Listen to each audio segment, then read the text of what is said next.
Alusta alkaen ihmiset ovat turvautuneet väkivaltaan tapana ratkaista erimielisyyksiä. Silti läpi historian ihmiset ympäri maailmaa ovat yrittäneet rajoittaa sodan raakuutta.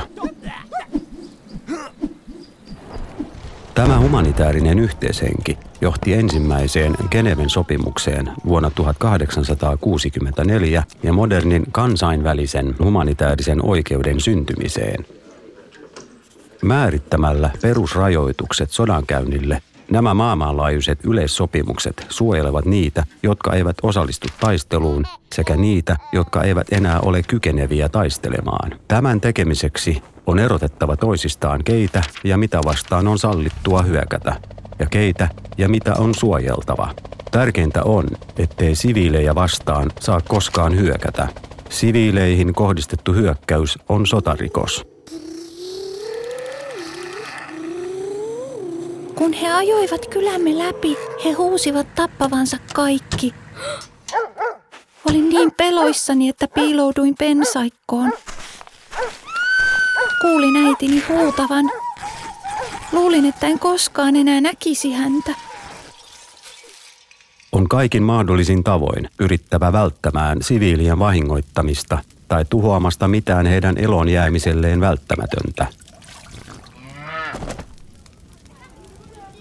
Siviileillä on oikeus saada tarvitsemansa apu.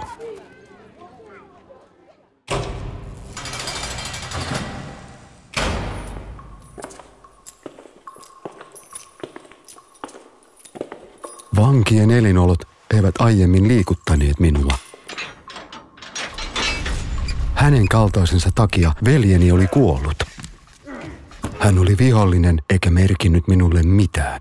Mutta sitten tajusin, että kaltereiden takana hän oli poissa taistelukentiltä, eikä siten enää uhannut minua tai perhettäni.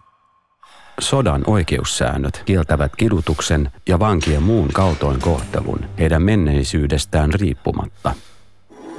Heille on annettava ruokaa ja vettä, ja heidän on saatava olla yhteydessä läheisiinsä. Tämä suojelee heidän ihmisarvoaan ja pitää heidät elossa.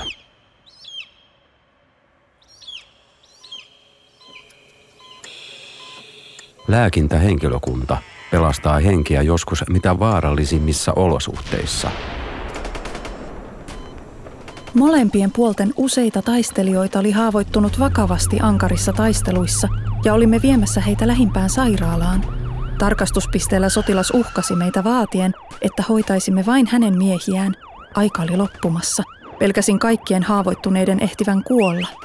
Lääkintähenkilökunnan on aina saatava tehdä työnsä ja Punaisen Ristin tai Punaisen puolikuun avustustyöntekijöitä vastaan ei saa hyökätä. Sairailla ja haavoittuneilla on oikeus hoitoon riippumatta siitä, kenen puolella he ovat.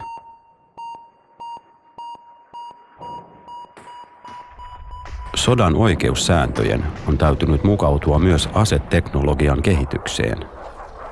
Koska jotkut aseet ja sodankäyntimenetelmät eivät tee eroa taistelijoiden ja siviilien välillä, on niiden käytön rajoituksista sovittu.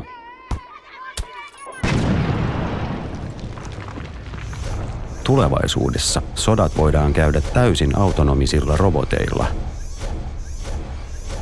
Mutta pystyvätkö sellaiset robotit erottamaan toisistaan sotilaskohteet niistä, joita vastaan ei saa hyökätä?